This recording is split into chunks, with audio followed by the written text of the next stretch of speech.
আসসালামু আলাইকুম। এখন শুনবেন সংবাদ শিরোনাম। শেখ হাসিনাকে ফেরত চেয়ে বাংলাদেশের চিঠির উত্তর দেয়নি ভারত, অনুরোধ পর্যালোচনা করা হচ্ছে জানালো দিল্লি। মানবতাবিরোধী অপরাধে শেখ হাসিনার মৃত্যুদণ্ডের পূর্ণাঙ্গ রায় প্রকাশ, প্লট দুর্নীতি মামলার রায় কাল, ব্যাংকে গচ্ছিত স্বর্ণের বৈধতা খতিয়ে দেখছে দুদক।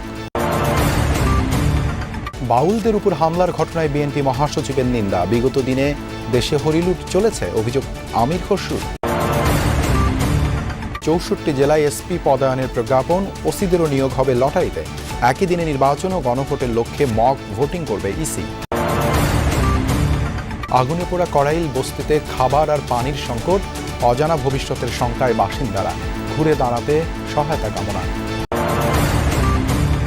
আসসালামু আলাইকুম।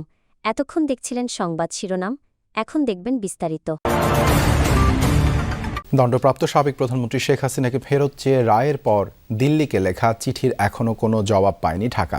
পররাষ্ট্র উপদেষ্টা বলেছেন, বছর পার হলেও এই ইস্যুতে প্রথম চিঠির জবাবই দেয়নি ভারত, তাই এবারের চিঠির জবাব এক সপ্তাহের মধ্যে আসবে। সরকার তা প্রত্যাশাও করে না।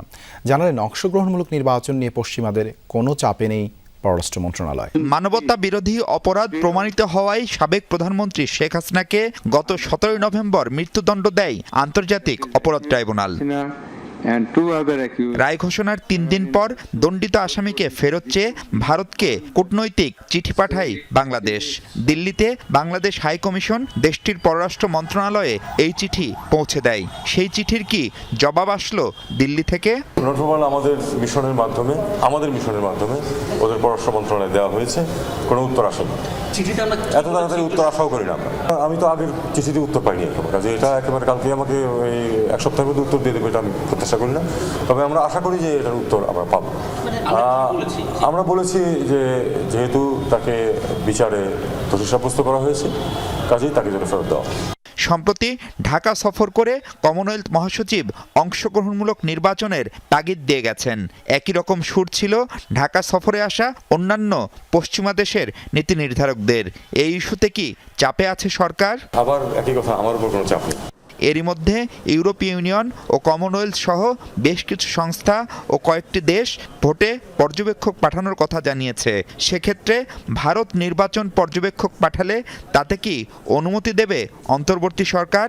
জুলাই গণঅভ্যুত্থানে সংঘটিত মানবতাবিরোধী অপরাধে ক্ষমতাচ্যুত প্রধানমন্ত্রী শেখ হাসিনা ও সাবেক স্বরাষ্ট্রমন্ত্রী আসাদুজ্জামান খান কামালের মৃত্যুদণ্ডের পূর্ণাঙ্গ রায় প্রকাশিত হয়েছে।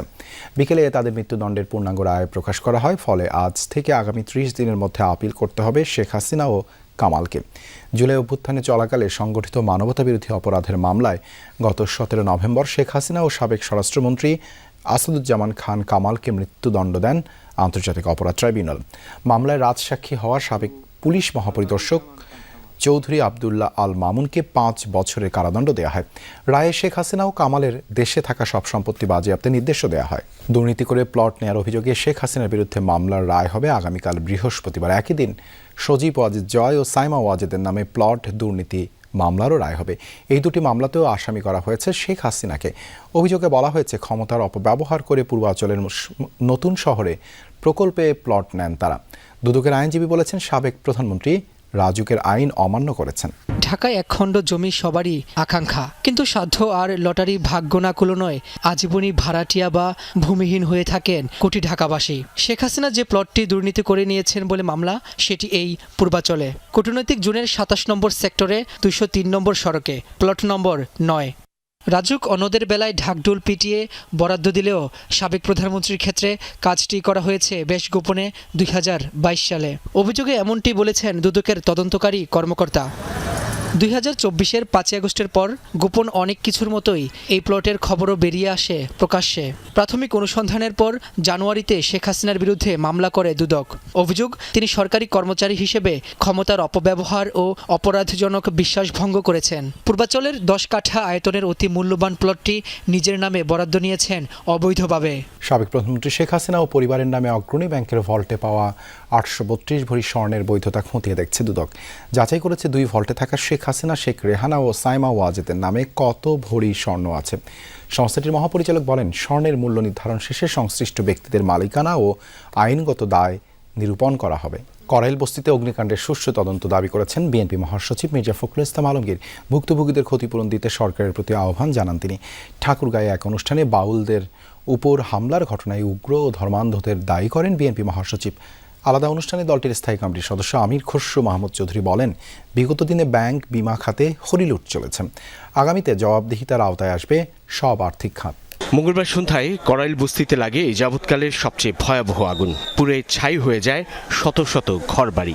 আগুনের ভয়াবহতায় নিঃস্ব, বাস্তুহারা, হতদরিদ্র বস্তিবাসী। বুধবার দুপুরে ঠাকুরগাঁও জেলা বিএনপির নতুন কার্যালয় উদ্বোধন করেন বিএনপি মহাসচিব মির্জা ফখরুল ইসলাম আলমগীর। এ সময় অগ্নিকাণ্ডের জন্য নির্বাপন ব্যবস্থার অভাব আর আইনের সঠিক প্রয়োগ না থাকাকে দায়ী করেন। আহ্বান জানান ভুক্তভোগীদের ক্ষতিপূরণ দেয়ার। সরকার যেন এদের ক্ষতিপূরণের ব্যবস্থা করে এবং সুষ্ঠু তদন্তের মধ্য দিয়ে কাণ্ডের জন্য প্রকৃত ঘটনাকে বের করে যদি প্রকৃত পক্ষের কোনো ব্যক্তি দায়ী হয়ে থাকে তাহলে তাকে আইনের আওতায় নিয়ে আসে। এদিকে ঠাকুরগাঁওয়ে বিএনপি মহাসচিবের নিজ নির্বাচনী এলাকায় বাউল আবুল সরকারের মুক্তির দাবিতে আয়োজিত প্রতিবাদ সমাবেশে হামলার ঘটনা ঘটে। এই ধরনের হামলায় জড়িতদের সুষ্ঠু বিচারের দাবি জানান মির্জা ফখরুল। তাদের উপর আপনাদের একটা ধর্মান্ধদের হামলা বলে এটা সঠিক নয়। এই ধরনের হিংসার